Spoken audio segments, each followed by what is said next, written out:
Welcome back. Well, with rolling blackouts, a poor economy, rising debt and general lawlessness, one could say a sense of hopelessness is sweeping the nation. While the Good Party believes that South Africa is in dire need of proper leadership, and it's calling on citizens to pull out the big guns and prepare to vote in change or for change in next year's elections. I'm joined now by Herron, a good Secretary General on this matter. Thank you so much, Brett, for your time, and a very good morning to you.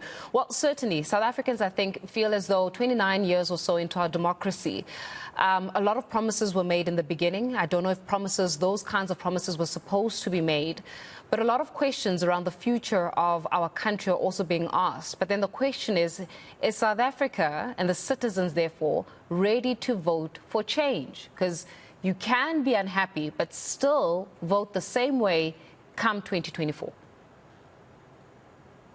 Good morning. Well, I mean, that is the big question, and it's the big challenge that political parties, new political parties like ours, have, which is to convince South Africans who don't vote that if they exercise their vote, they can bring about change and maybe reverse that hopelessness that is pervasive, I think, across many communities, given high inequality, poverty, unemployment, load shedding. And then also to convince voters who had this undying loyalty to one of the old parties, that voting for the same party over and over again will not change not bring about the change that they're hoping for. So that's the challenge that we have, and it's up to us to rise up to that challenge and convince voters to exercise their vote next year to bring about the change that our country needs. Yeah, but then have political parties actually been rising to the challenge, Brett? Because, I mean, when we're looking at the last elections, I think 12 million people got to vote. So that is about 12 million people or so deciding the fate on 60 million people. That doesn't make sense, right? And the like. And when you have to look at how is it that these numbers keep dwindling year on year on year on year, it says something significant about voter apathy. And if young people, for example, were to vote in this country, I truly believe they would institute and choose which political party gets to govern. But the very same young people are not even participating. And the indictment is on political parties to rise up to the occasion. But we're not seeing that happen because clearly the numbers don't lie. I agree with you. I mean, I think that if you work in communities where there are the socioeconomic circumstances that I just described, there is a massive sense of hopelessness, and that participating is meaningless. So yes, if young people did participate in the elections, if they did rise up and say, this is what the kind of change that we want, and supported any political party that they thought would deliver that change, I think that we would see a huge shift in South Africa. So 12 million people, or a small percentage of the population, I think in the last elections, the local government elections, were around 40% of registered voters participated, which is a fraction of the population who's entitled to vote.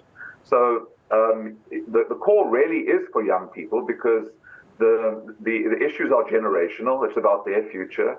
They're the ones that are suffering most from unemployment and a sense of hopelessness that tomorrow will not bring a job. So absolutely, young people can change the trajectory of this country. And political parties have failed to some extent to energize them, and we have to look at why that is. Whether it's, and part of it is a complete distrust for politicians and political parties, and we have to own that, and we have to start earning that trust. So it is not easy, and so I mean, as hard as we as the Good Party try to do so, I'm sure other parties are also trying, some of them less so than others. But to energize young people and to give them hope that their vote can actually make a difference is a difficult task, and it is a failure of all of us that we haven't managed to do it. Yeah. So, I mean, obviously, when you're saying politicians, you're including yourselves in this, right? So the Good Party clearly has then failed to be able to reach the very same voting constituency that could bring about change in this country. Where do you think you guys are getting it wrong? And I'm literally saying you guys, because you guys are all in the same, you're all politicians. So where do you think politicians, including yourselves, are getting it wrong? Well, I think it is in the endless promises, and some of that lies with government, because it doesn't. And so when you go into communities, you hear that we've heard all of this before, and so.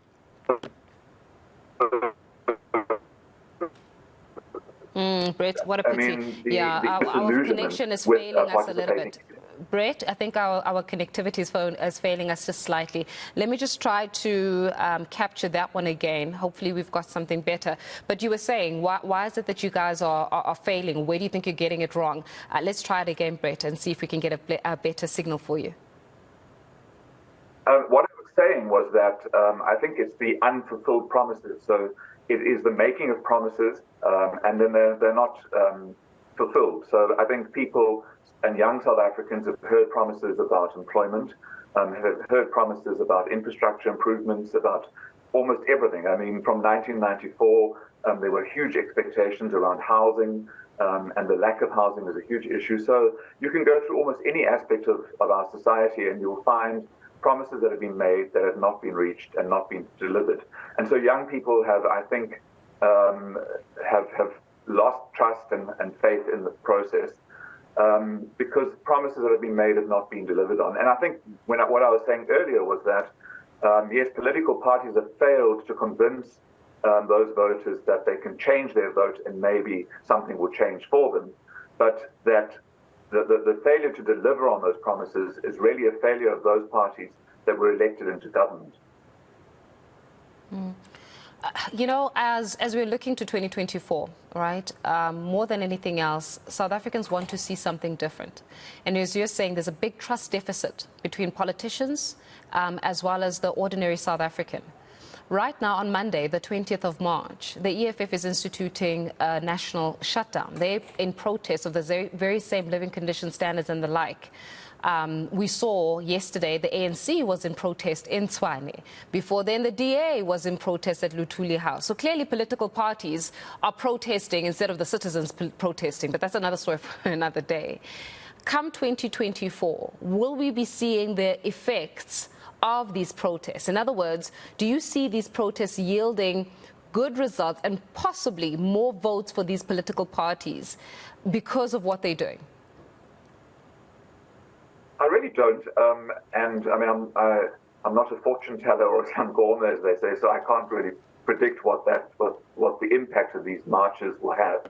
But clearly, it's about solidifying a political position for all these parties, and possibly activating their base of supporters.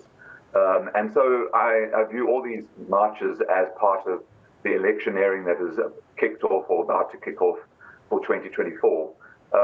Whether it, the EFF's shutdown or the DA's march last week or protest last week or the ANC's yesterday, whether that will attract new voters to participate, I doubt that very much. And especially because, the EFF is entitled to their protest and the issues that they're protesting about, many of us share those concerns. But the protest is not going to bring about any of the changes that the EFF is protesting about. Tuesday will be a public holiday. Wednesday, the conditions will continue, and those conditions will probably continue for a while. One of their demands is that Cyril Ramaphosa resigns as president. Well, that's not going to happen.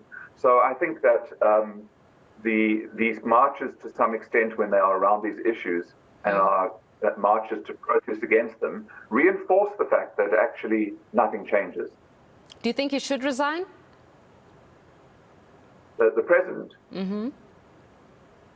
No, I don't think that there's any reason yet. I mean, the allegations, the Pala report, there are problems with that report. I find problems with that report, and we'll let the courts decide if that report should stand. So I don't think there's any reason why the president should resign until or unless there's some criminal misconduct.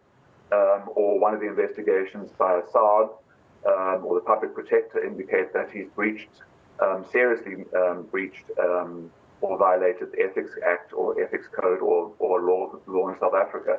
So I think that until there's an objective finding, there's no basis for that call.